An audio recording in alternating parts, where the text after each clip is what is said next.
You pride yourself on being a pantser, someone who just dives right in with their book project without an outline, basically just writing by the seat of your pants. It's exciting, I get it. You love to just get started. But what happens when you get to that one scene or chapter and you don't know what to do next? Today, I'm going to give you 3 steps that you can take to get out of the hole that you've dug yourself in. Hi, I'm Jennifer Gregson, a tarot book coach who helps writers get out of that muddy, stuck middle, especially when they are completely off track, so they can get back to their writing and type the end all with a smile on their face. So first, I'm going to ask you to stop and assess where you are. The best way that I have found to do this is what my editor calls a reverse outline. Basically, read what you have written so far and very, very, very easy bullets, write down what has happened in the scenes. So for example, Bob meets Jane. Jane hates Bob.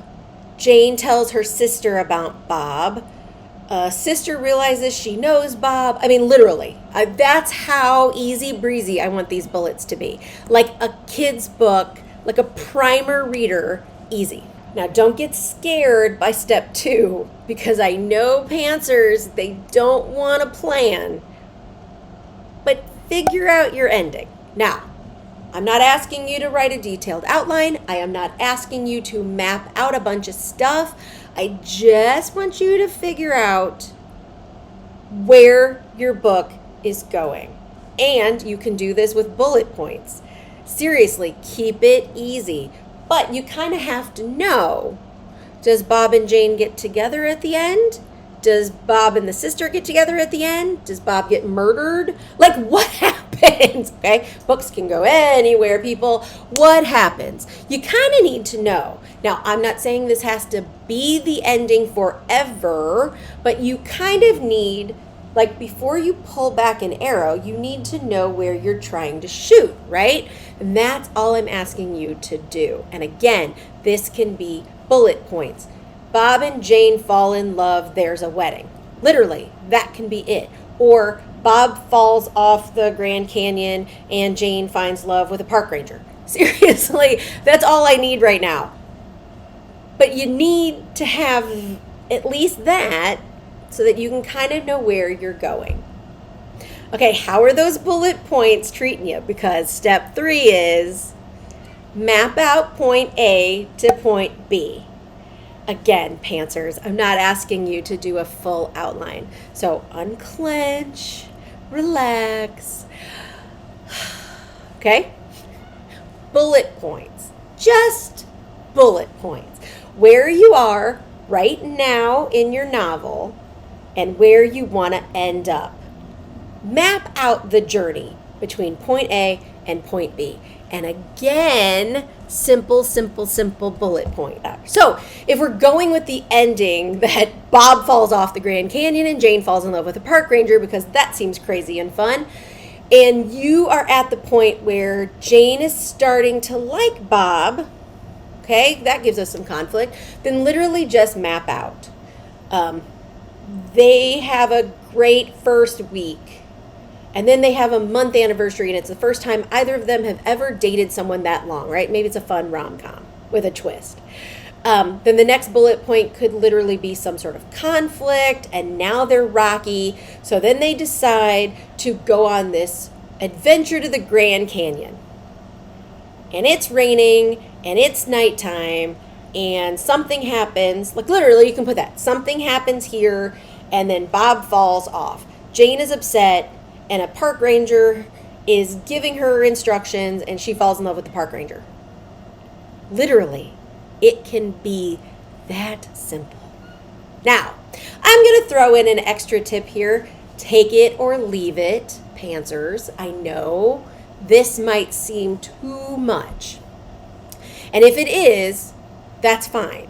I'm giving this as sort of a little extra tip, some little spice, right? That might be helpful. what I personally like to do after I have those bullets for my outline, I like to, the week before, okay, so my writing week ends on a Friday. So on Friday, I will look at what scenes are coming up, and that's when I go a tiny bit deeper in my outline. Again, if you're like, no, thank you, then don't do this step. But if you're like, I can do that, and I'm not saying detailed.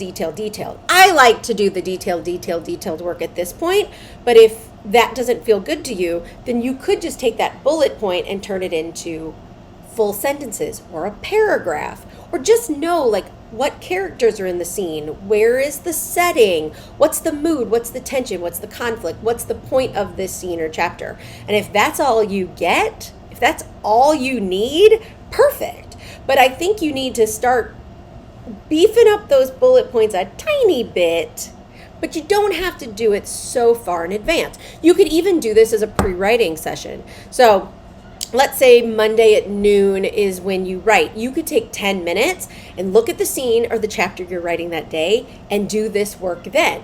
That actually helps you get into the scene, get into the characters' heads. And again, it's not detailed. It's just giving yourself a little bit of structure so that you can have room to play. And that's what I think pantsers love. They want that room, they want that freedom, they want that space to explore. And I am not asking you to give that up at all. Okay? I got you. So, even if you don't start with a detailed outline, at some point in the writing process, I feel like you need to stop and assess. And you can either do that when you get stuck in the muddy middle, you can do that at the end when you're getting ready to revise, or you can do it week by week by week. I just feel like at some point you're going to need to assess, because at some point you're going to realize, hey, I don't know how the heck to end this thing, or oh my gosh, I'm stuck in the middle and I don't know what comes next, or that was an interesting journey, but now I need to turn this into a book that makes sense, and you need to assess. So wherever you are in that process, I think these 3 steps are going to help you. Now, you are back on track and you are writing. So I invite you to check out my other video about what happens when you get stuck in that muddy middle, and it gives you 3 things that you can do to get out of that feeling and back on track. So I hope you check that out next. I will be making new writing videos every week this summer, so subscribe to my channel, hit the notification bell if you want to know when those videos drop, and I hope you have a lovely writing day.